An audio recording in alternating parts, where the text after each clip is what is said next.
이 귀한 찬양 감사합니다. 이 시간 함께 나누실 말씀 요한복음 11장 17절에서 27절까지 말씀입니다. 요한복음 11장 17절에서 27절까지 말씀 저랑 한 절씩 교독하도록 하겠습니다. 예수께서 와서 보시니 나사로가 무덤에 있은지 이미 나흘이라.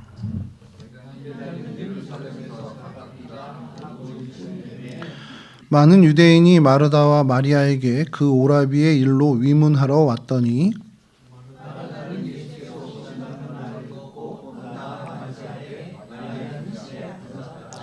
마르다가 예수께 여짜오되 주께서 여기 계셨더라면 내 오라버니가 죽지 아니하였겠나이다.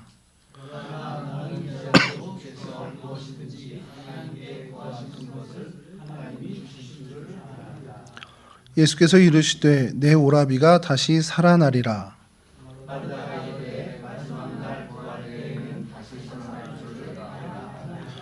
예수께서 이르시되 나는 부활이요 생명이니 나를 믿는 자는 죽어도 살겠고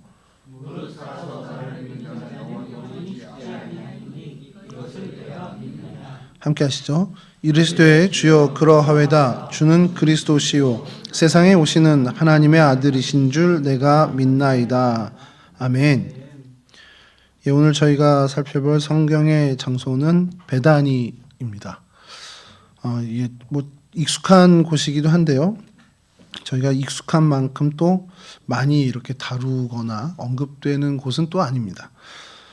또 베단이라는 교회 이름을 가진 교회들이 꽤 많죠.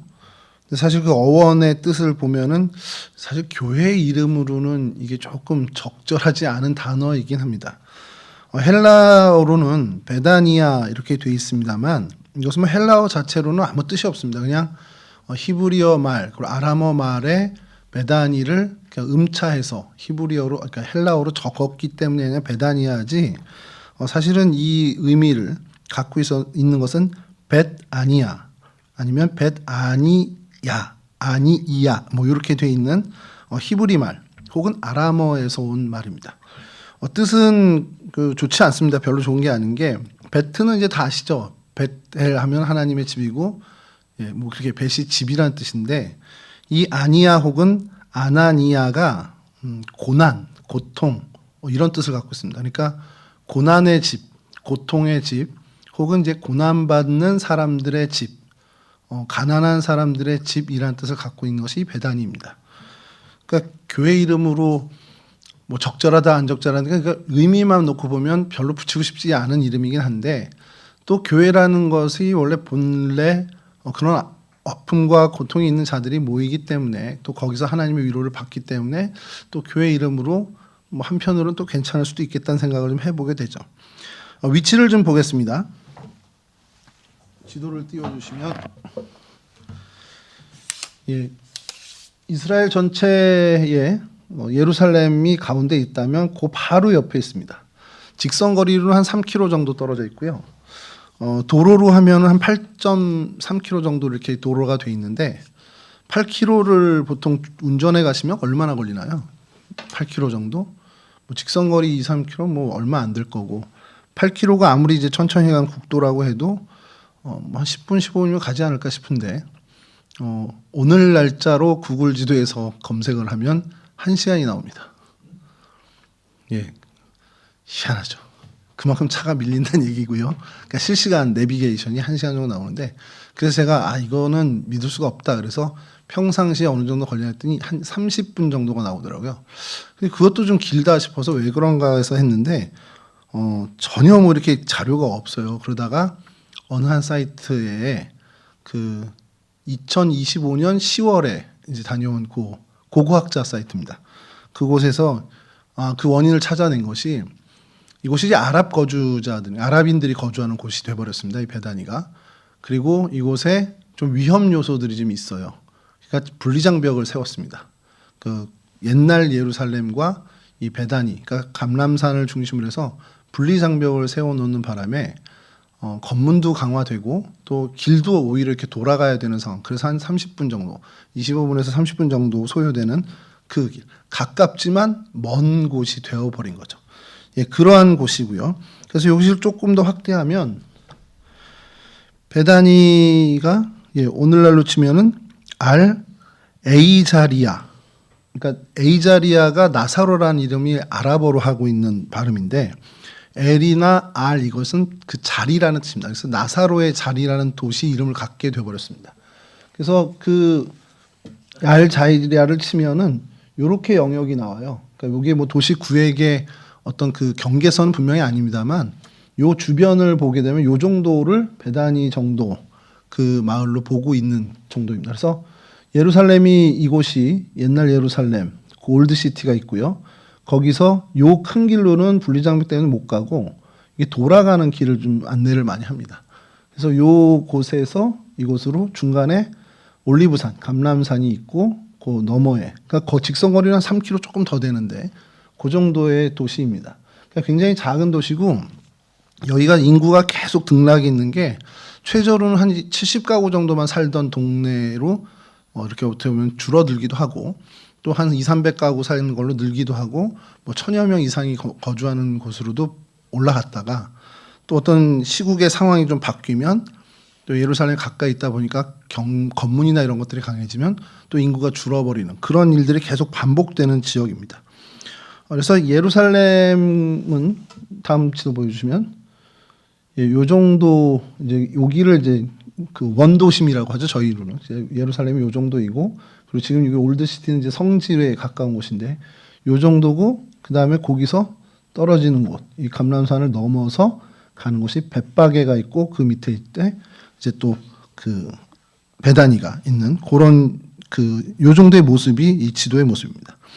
그리고 그 사이에 있는 올리브산 이제 감람산인데요. 다음 지도 보여주시면 올리브산의 영역을 한 요 정도로 보고 있더라고요. 지도에서는 이렇게 보고 있고 그 넘은 초입이 그러니까 여기가 이제 벳바게고요. 벳바게고 그 요 초입 요쯤이 이제 베다니의 시작입니다. 실질적으로 시작이고 요 시작되는 곳에서 지나가자마자 나사로의 무덤 유적지가 있습니다.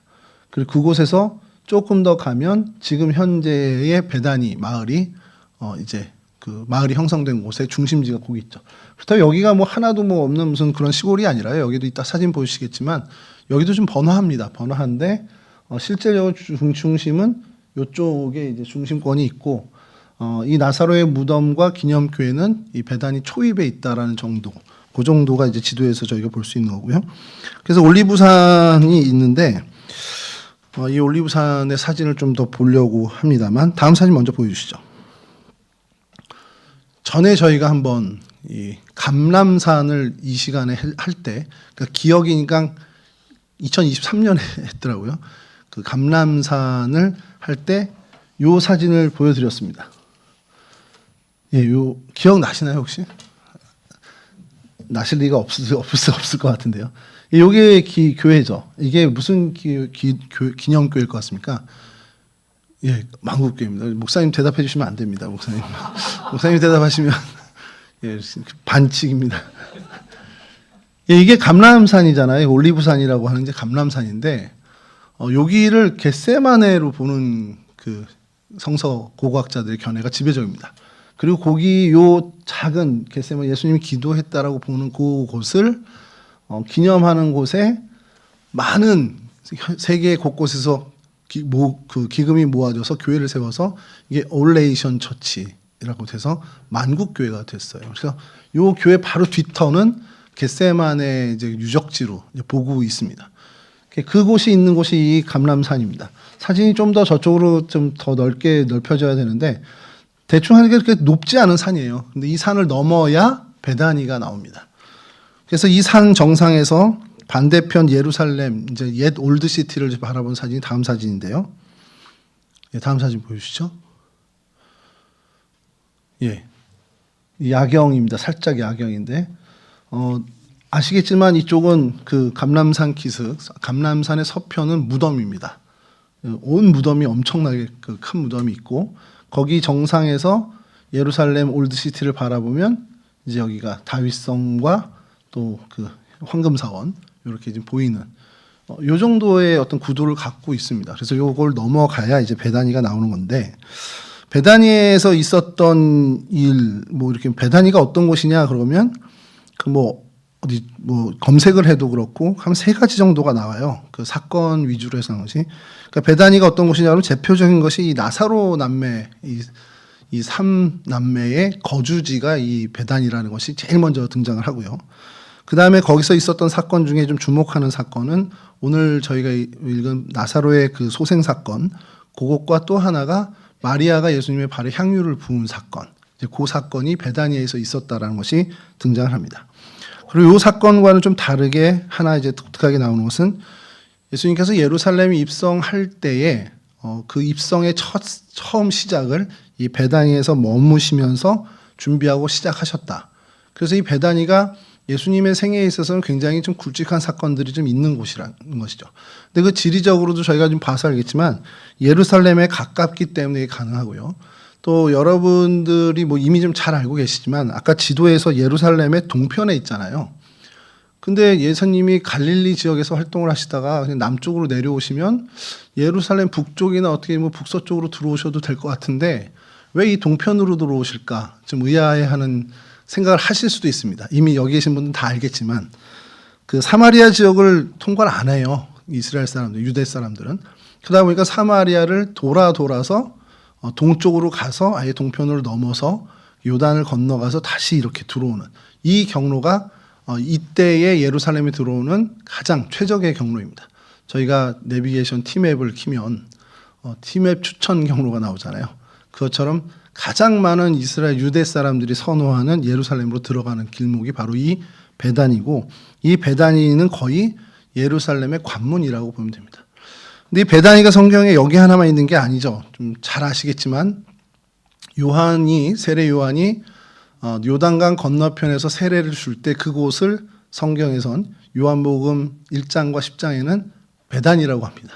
제가 어릴 때 되게 헷갈렸던 게 베다니에서 세례를 줬네 이 생각을 하고 이 예루살렘 동편의 베다니가 같은 곳인 줄 생각하고 읽다 보니까 막 헷갈리는 거예요. 그래서 이게 도대체 뭐지 그랬더니 이 둘은 이름만 갖고 다릅니다. 그래서 요단강 강가에 있는 베다니는 세례 요한이 세례를 주던 곳이고 이 베다니는 좀 다른 그 예루살렘의 관문으로서의 그러니까 당시에는 이것을 한 도시로 보지는 않았습니다. 그러니까 예루살렘이 어떤 성 도시가 있으면 그곳에 한 동네 정도, 그러니까 통과하는 그 정문이 있는 한 통과하는 그런 동네 정도로 봤지 이것을 별도의 도시로 보지 않았던 것이 당시의 이제 모습이고 오늘날에는 이제 그게 좀 달라져서 이곳이 나사로로 오히려 기념하는 나사로의 땅 이런 어떤 그런 이름을 가진 아랍 도시가 되어 버렸습니다.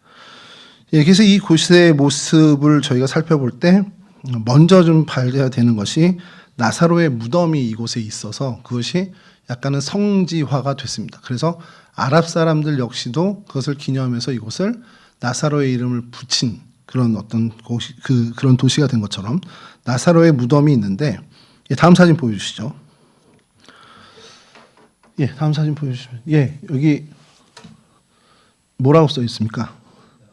예, 나자로스 섬에서 나자로의 무덤 입구입니다. 여기가 전혀 무덤 입구 같지 않고 무슨 상점 같은데 저도 이게 진짜야? 그러고서는 막 알아봤는데 히브리어로도 아랍어로도 또 영어로도 다 나사로의 무덤이라고 써 있습니다.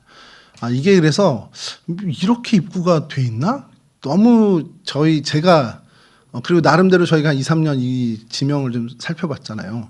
무덤 입구를 이렇게 한 경우는 거의 못 본 것 같아서 이것은 뭔가 사연이 있겠구나 하는 그 직감이 와서 2주 전이죠. 2주 전부터 찾아보고 또 아는 분에게 좀 부탁을 해서 여기 히브리 대학에서 유학했던 분에게 좀 소개할 만한 좀 자료 좀 달았더니 사이트를 하나 이제 보내주셔가지고 지난주에 한번 들어가 보게 됐는데 사연이 많은 게 이곳이 아랍 사람들 오스만 투르크 제국 때 이곳을 그 아랍 사람들이 점령을 했잖아요. 그리고 나사로가 그들에게는 다소 선지자의 느낌을 갖고 있는 사람이란 말이죠. 그러니까 이곳이 기념될 만한 곳이잖아요. 그리고 이곳은 오래 전부터 유대도 그렇고 아랍 사람도 그렇고 나사로의 무덤이라고 보고 있기 때문에 이곳에 중요한 자리다 그러면 그들은 뭘 했겠습니까? 예, 사원을 세우죠. 사원을 세운 겁니다. 그 무덤 위에다가 사원을 세워 놓으니까 그 다음에 이제 그 프란치스 수도원에서 이곳을 복원하려고 하다 보니 이 모슬림 사원을 뭐 철거할 수는 없잖아요. 여기가 아직은 아랍 사람들 땅인데. 근데 이 근처에 기념 성당을 세워놓고 여기는 들어가야 되겠는데 모슬림 사원을 통해서 들어가는 건 좀 찝찝하고, 그렇다고 사원을 다 부시면 요즘처럼 또 전쟁이 일어날 수도 있고, 그러니까 궁여지체 끝에 옆에 바위를 뚫어서 문을 만든 겁니다. 그래서 들어갈 수 있게 한 것이 이 출입문이에요. 그러니까 이제 바위를 뚫어서 만들어 놓고 보강을 하고, 뭐 지금은 이제 콘크리트로도 막 이제 땜빵을 하고 이렇게 돼 있는 모습이 이런 모습이죠. 그래서 그 모스크가 어떻게 생겼냐면 다음 사진 보여주시면, 예, 요게 그 모스크입니다. 요게 모스크고 그 밑에 상점들도 좀 있고, 그래서 여기가 이제 나사로의 무덤 위에 세운 모스크다 보니까 이거를 뭐 어찌 할 수 없어서 옆에 돌아서 한 20에서 25m 이제 거리가 유격인데 그걸 뚫고 들어간 겁니다. 근데 저 뒤에 성당이 하나 보이죠? 이거 십자가가 보이는. 저기인 줄 알고 저는 야 그래도 더 높이 잘 지었는데 저건 그리스 정교에서 지은 기념 성당이고요. 캐톨릭 성당 프란체스코 수원에서 이 뚫고 했던 것은 그리스 정교회와는 좀 다릅니다. 그래서 여기는 따로 또 성당을 세웠어요. 먼저 세우긴 했죠, 카톨릭이. 그래서 어쨌든 이 모스크 밑에 있는 나사로 무덤을 내부 사진을 하나 구했는데 다음 사진 보여주시면, 예, 이렇게 예배당까지, 물론 이제 지하로 들어가고 뭐 시신이 놓였던 곳이다라고 하는 자리도 있는데 너무 이렇게 뭐 그냥 돌 사진만 있어가지고 요게 좀 괜찮을 것 같아요. 여기서 이렇게 좀 기념 예배를 드릴 수 있는, 관광객들도 실제로 예배를 좀 드리게 하더라고요. 그래서 여기가 그렇게 나사로의 무덤 자리고, 그 다음이 다음 사진 보시면 이제 정교회, 그리스 정교회에서 아까 그 모스크 뒤에 있었던 기념 예배당을 세웠습니다.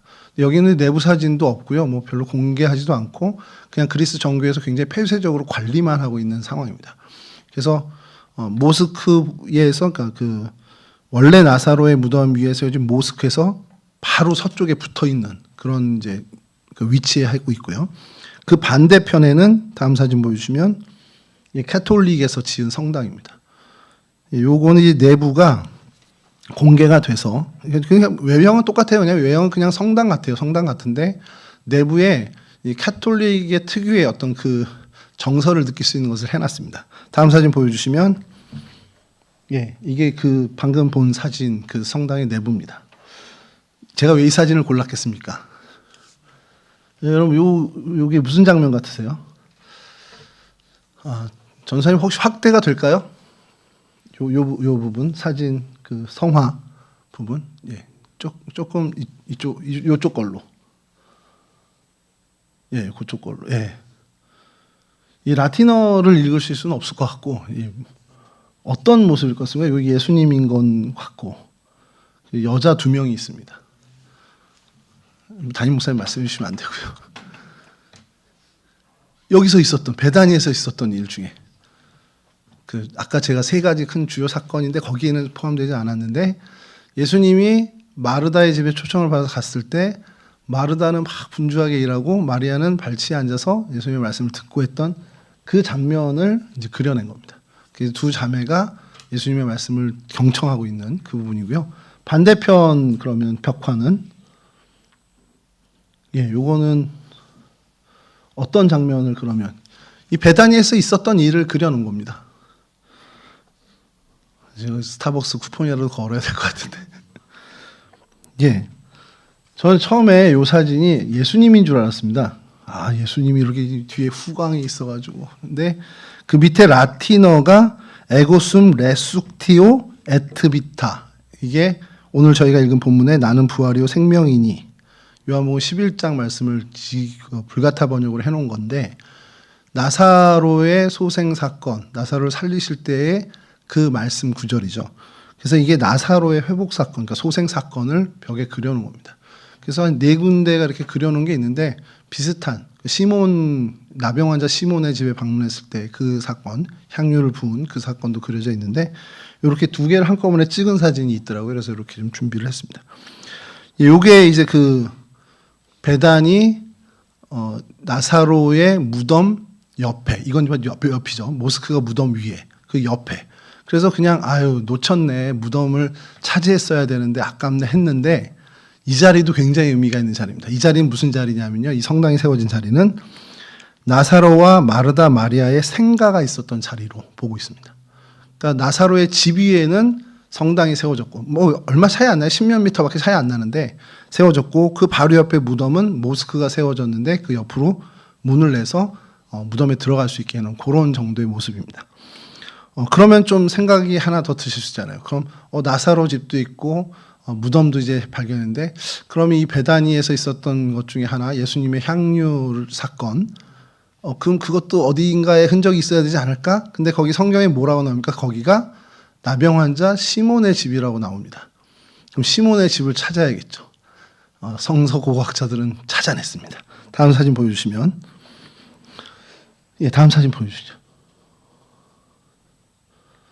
이게 시몬의 집 터입니다.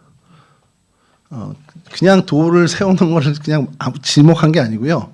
실제적으로 고고학적인 연구와 확정을 받은 시몬 나사로 나병 환자 시몬의 집으로 확인이 됐습니다. 그러니까 뭐 여러 자료들 출처된 게. 그래서 이게 오래전부터 이곳을 했는데 이게 지금 보존하고 있는 상태예요. 이걸 이대로 보존하기 위해서 보강도 안 하고 이렇게 보존을 하고 있습니다. 그러면 여러분 이제 단편적으로 저희가 쭉쭉 봤잖아요. 무덤도 여기 있었고 모스크가 세워졌고 옆에 그리스 정교회 그 성당도 카톨릭 성당도 세워졌고 이 시몬의 집도 여기인데 이게 그럼 어디쯤 어느 정도 거리일까? 뭐 한 10m, 20m 미만이라고 그러는데 어디쯤 있을까? 이걸 제가 설명을 해드리고 싶어서 구글 지도를 캡처하려고 그랬는데 이게 또 화면도 안 좋고 그 우리나라처럼 초정밀 지도를 제공해야 되는데 아직 구글에게 제공이 되지 않은 것 같고요. 그래서 드론으로 찍으신 분의 사진을 어렵게 구했습니다. 다음 사진 보여주시면 여기가 바로 그 자리입니다.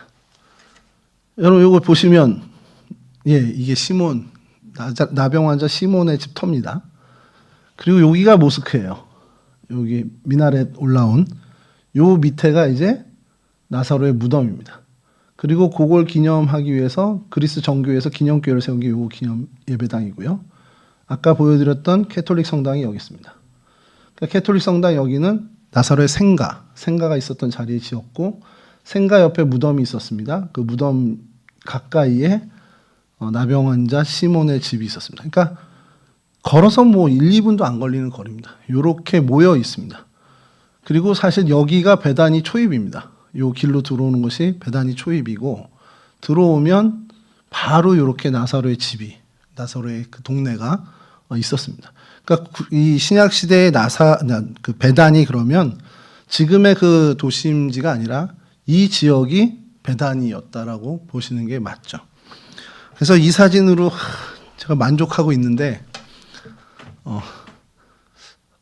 이 발동이 한번 걸리면 또 들어가잖아요. 그래서 아니 드론으로 띄웠으면 이 각도만 있지 않지 않을까? 그래서 찾았더니 다음 사진 보여주시면 이렇게 고마운 분이 이렇게 드론으로 찍어주셨습니다. 그래서 뭐 그리스 정교회는 뭐 사실 이렇게 보이는데 여기가 이제 모스크입니다. 여기 이제 미나렛인데 이렇게 각도돼서 잘 안 보이는데요. 이게 여러분 큰 돌이에요. 돌 위에 모스크를 세운 겁니다. 그러니까 이게 무덤이고요. 그리고 이게 그 캐톨릭 성당이고 뒤편으로 해서 뭐 이렇게 무덤이 이렇게 있는데 뭐 입구는 이쪽으로 뭐 구멍을 뚫었다고 그러더라고요. 그래서 이렇게 갈 수 있게끔. 그래서 아까 처음 사진 본 게 이쪽에서 이 각도로 이제 이 골목을 찍은 사진이 그 모스크가 나온 사진입니다. 저기가 이제 나병 환자 시몬의 집터고요. 찾아내는데 힘썼습니다. 이렇게 돼 있는 모습입니다. 그래서 아까 말씀드린 것처럼 요런 어떤 이쪽에 그러니까 점령하는 게 오스만 투르크 제국 때부터 계속 패권들이 왔다 갔다 하다 보니까 그때마다 뭐 기독교가 장악을 하게 되면 기독교식으로 기념물을 세우고 또 모스크처럼 그 아랍 쪽에서 이곳을 장악하면 아랍의 또 어떤 그 기념물을 세우는 이런 일들이 계속 반복되다 보니까 이것이 사실 좀 혼란스럽게 이제 어떻게 보면 그 기념이 된 거죠. 그러니까 어떤 성지의 모습으로 좀 일목요연하게 딱 돼 있는 게 아니라 그냥 굉장히 난개발된 것처럼 이렇게 돼 있습니다. 그래서 하다못해 그리스 정교회나 로마 카톨릭이라도 좀 이렇게 같이 해서 뭔가 발굴을 하고 같이 하면 좋은데 그냥 다 각자 따로따로.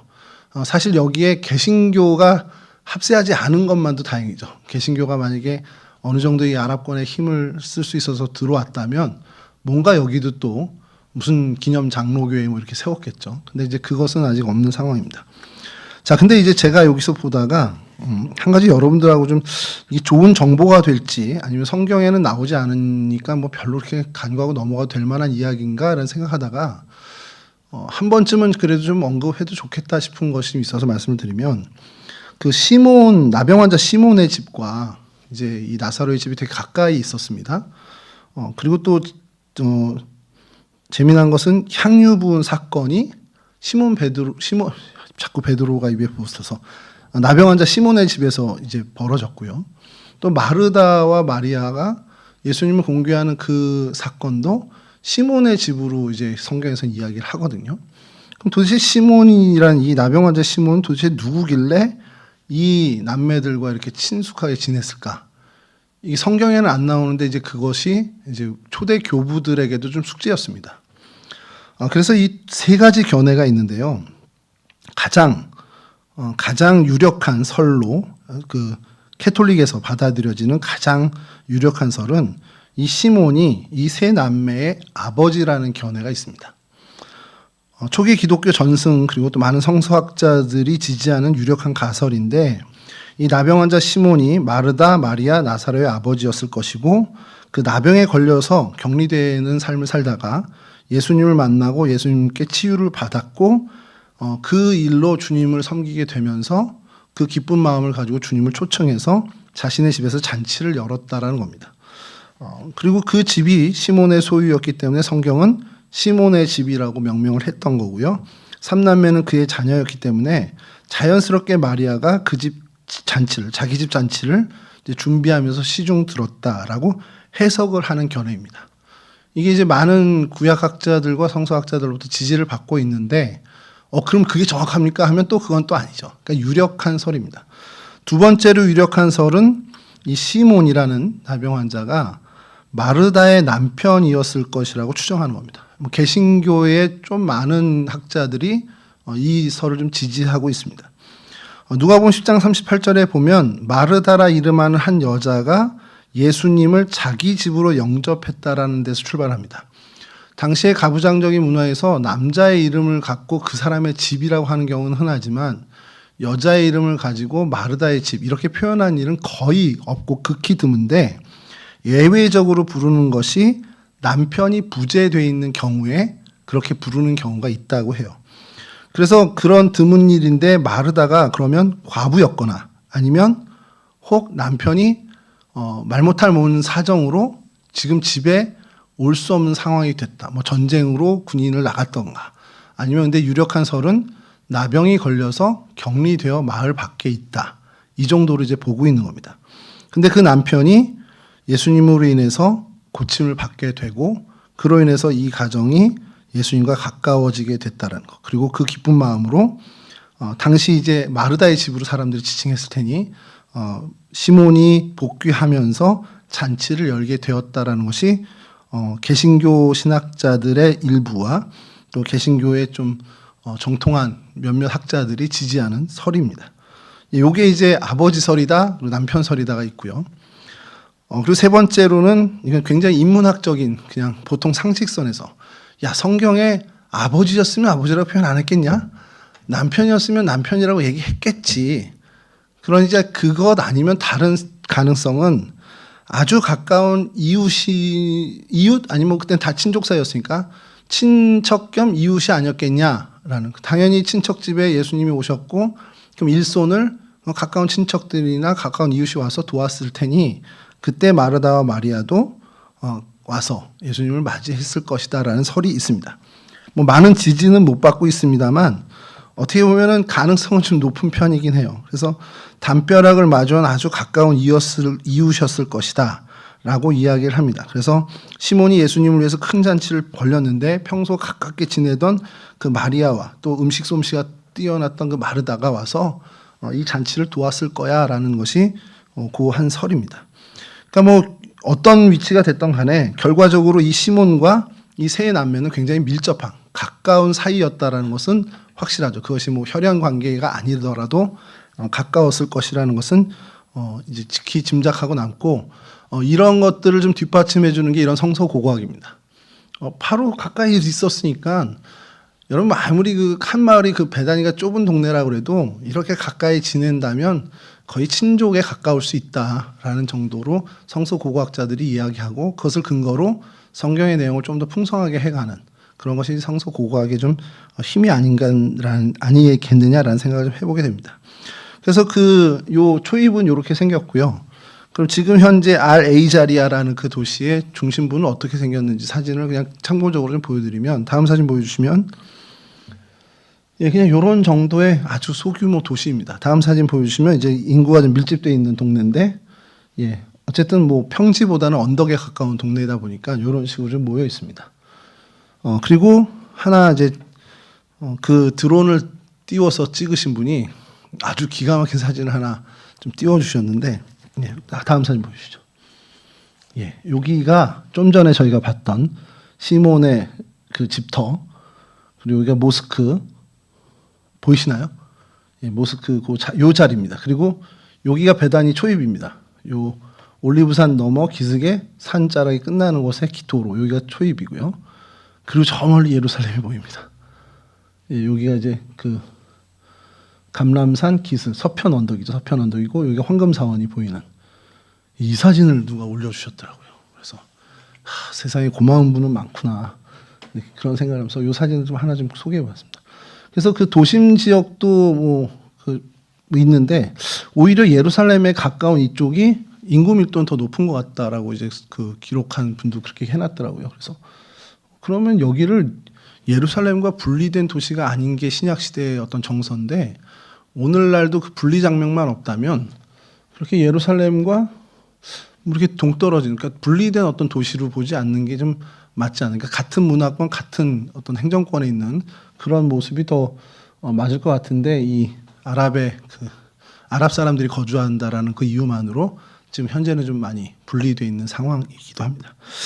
그래서 이 베다니가 이제 성경에 언급되는 것은 오늘 본문 마가복음 11장 마가복음 11장 1절에도 이제 동일하게 나오는데요. 이건 한번 읽어드리겠습니다.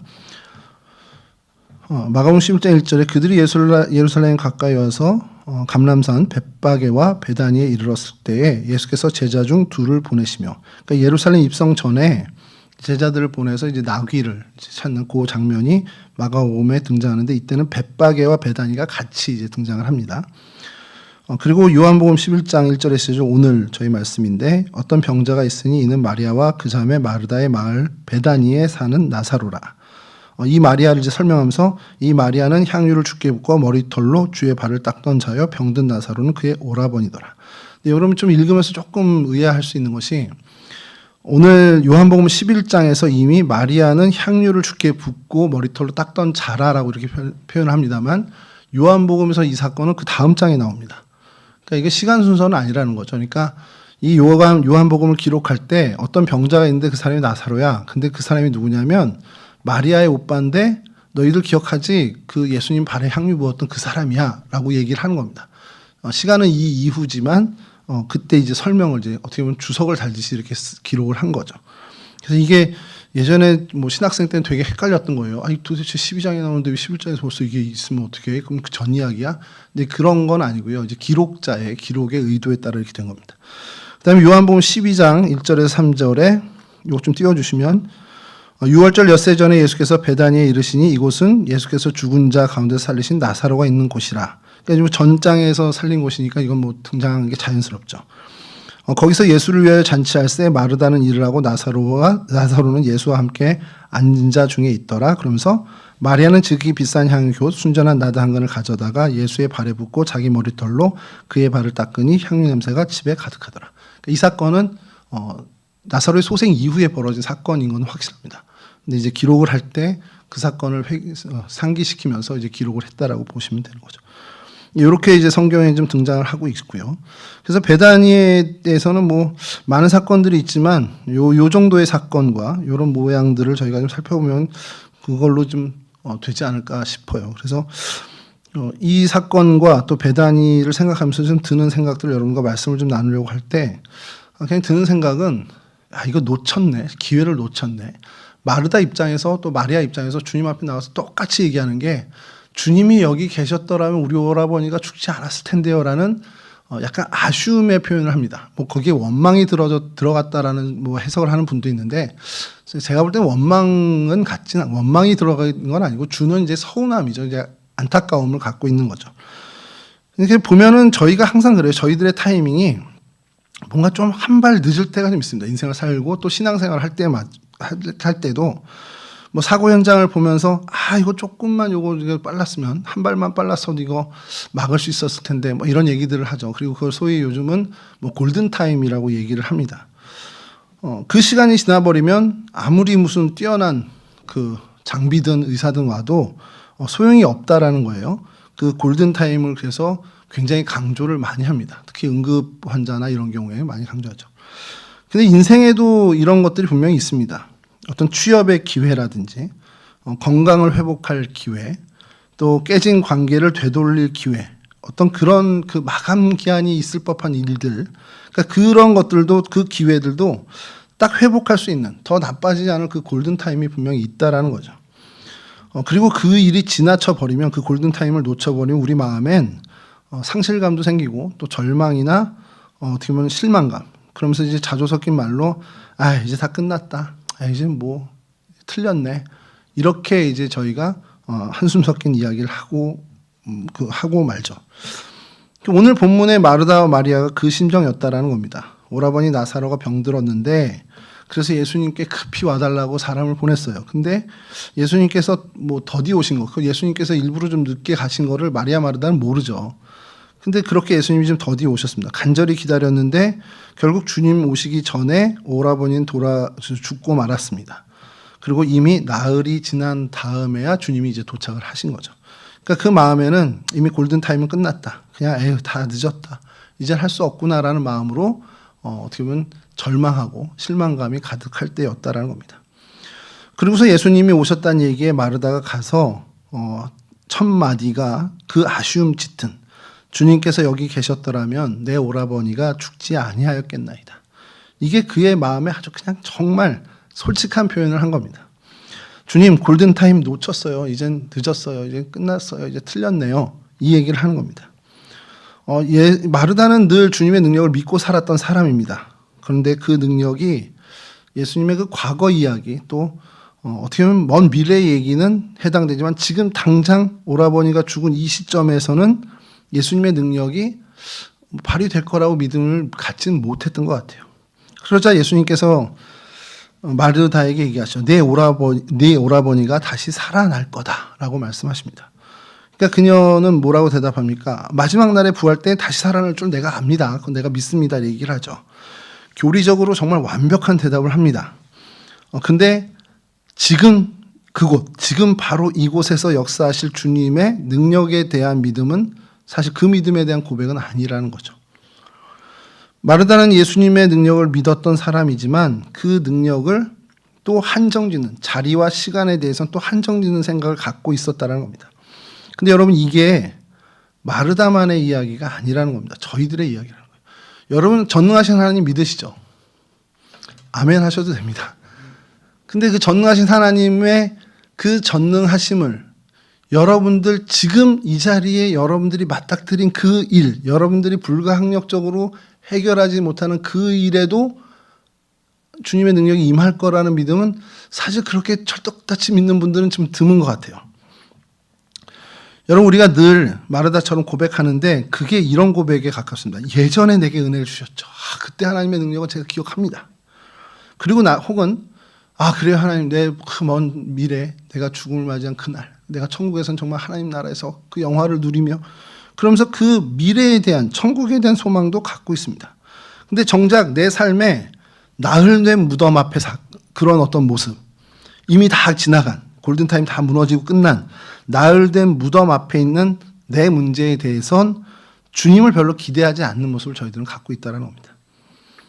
근데 우리가 기억해야 하는 것은 생명의 주인이신 주님 앞에는 그리고 전능하신 하나님 앞에는 골든타임이라는 게 따로 없다라는 겁니다. 우리에겐 있겠지만 주님 안에서 주님에게 해당되는 골든타임은 없다.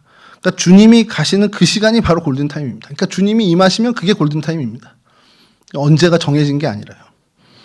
이 절망에 빠진 마르다에게 그리고 오늘 우리에게 예수님은 우리 신앙의 핵심이죠. 정수. 정말 절망에 빠진 마르다, 포기한 마르다, 또 우리처럼 그냥 낙심해서 아무것도 못해라고 포기하고 있는 우리들에게 주님은 선포를 하십니다. 나는 부활이요 생명이니 나를 믿는 자는 죽어도 살겠고 무릇 살아서 나를 믿는 자는 영원히 죽지 아니하리라. 그러면서 우리에게 묻습니다. 이것을 네가 믿느냐?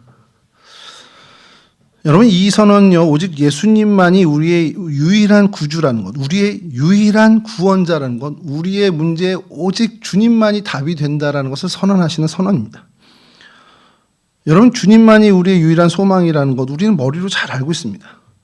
그 어떤 걸로도 대신할 수 없는 것이 주님이시고, 주님만이 우리의 모든 문제에 답이 되시는 걸 우리는 고백하는데, 중요한 건 오늘 주님이 우리에게 물으신 마지막 질문입니다. 이거 근데 너 진짜 믿냐? 이거 물어보시는 거예요. 상황은 하나도 변하지 않습니다. 나사로는 여전히 무덤 속에 있고요. 냄새까지 납니다. 그래서 마르다에게 주님이 이걸 물으시는 거예요. 마르다는 기가 막히게 대답을 하죠. 주는 그리스도시요 세상에 오시는 하나님의 아들이신 줄 내가 믿나이다. 그러자 주님께서 그 믿음을 보시고 주님의 능력을 행사하십니다. 이제 그녀에게는 나사로의 죽음은 더 이상 절망이 아니라 새로운 주님의 영광을 보는 기회로 완전히 드라마틱하게 바뀌게 됩니다. 방금 전까지 상황이 바뀌면 하나도 없잖아요. 방금 전까지 그는 낙심과 절망과 포기에 있었습니다. 근데 주님이 물으시는 그 질문에 바른 대답을 하고 다시 자기의 그 믿음을 주님 안에서 다시 새롭게 하자 그 똑같은 상황은 포기와 절망이 아니라 주님의 영광을 보는 은혜의 자리로 바뀌게 되더라는 거죠. 이 말씀이 오늘 저희들에게도 해당된다라는 겁니다. 저도 그렇고 여러분들도 그렇고 우리에게 우리의 삶에 나흘된 무덤 같은 문제가 있습니다. 이미 늦었다고 포기해버린 문제들이 있죠. 그게 관계의 문제일 수도 있고요. 또 속수무책으로 무너진 어떤 경제의 문제일 수도 있습니다. 그리고 어떤 싸늘하게 식어버린 우리의 영성일 수도 있겠죠. 세상은 그리고 또 우리 스스로는 끝났다고 혹은 늦었다고 말합니다. 부활이요 생명이신 주님이 오시면 그게 아무 문제가 되지 않고 오히려 새로운 시작이 된다라는 걸 우리가 믿어야 한다는 거죠. 여러분, 세상의 헛된 소망, 인간적인 계산 이런 거 다 이제 내려놓고요. 주님이 나의 구주가 되신다. 이 하나만을 믿고 정말 주님을 나의 구주로 정말 새롭게 영접하는 그 일이 우리한테 정말 필요하다라는 겁니다. 주님만이 나의 생명입니다. 주님만이 나의 유일한 구원자이십니다. 주님만이 유일한 나의 답이 되십니다. 그 고백이 우리 매일매일의 삶에 이루어지는 고백이 되어야 한다는 겁니다. 그렇게 될 때 주님의 정말 그 생명의 역사가 나흘된 무덤과 같은 우리의 문제 가운데 임하고 그래서 그 모든 나흘된 무덤 같은 그 문제들이 포기하고 있었던 그 문제들이 그리고 정말 낙심하고 더 이상 희망을 품지 못한 그 문제들이 주님으로 인해서 새롭게 정말 역사되는 주님의 영광을 보는 은혜의 기회로 바뀌게 된다는 거죠. 여러분, 실망과 혹은 절망이 머문 자리, 우리 각자의 베다니에 주님이 임하시기를 소원하길 바랍니다. 그럼 더 이상 그곳은 고난의 집 베다니가 아니라 은혜의 자리, 축복의 자리로 변화된다는 그 믿음을 가지시고 매일매일 주님께 고백하는 나의 구원자이신 주님을 내 삶의 자리로 모시고 싶습니다라는 그 간구함으로 살아가는 저와 여러분들이 되었으면 좋겠습니다. 이 은혜의 주인공들이 되시기를 주님의 이름으로 간절히 축원합니다.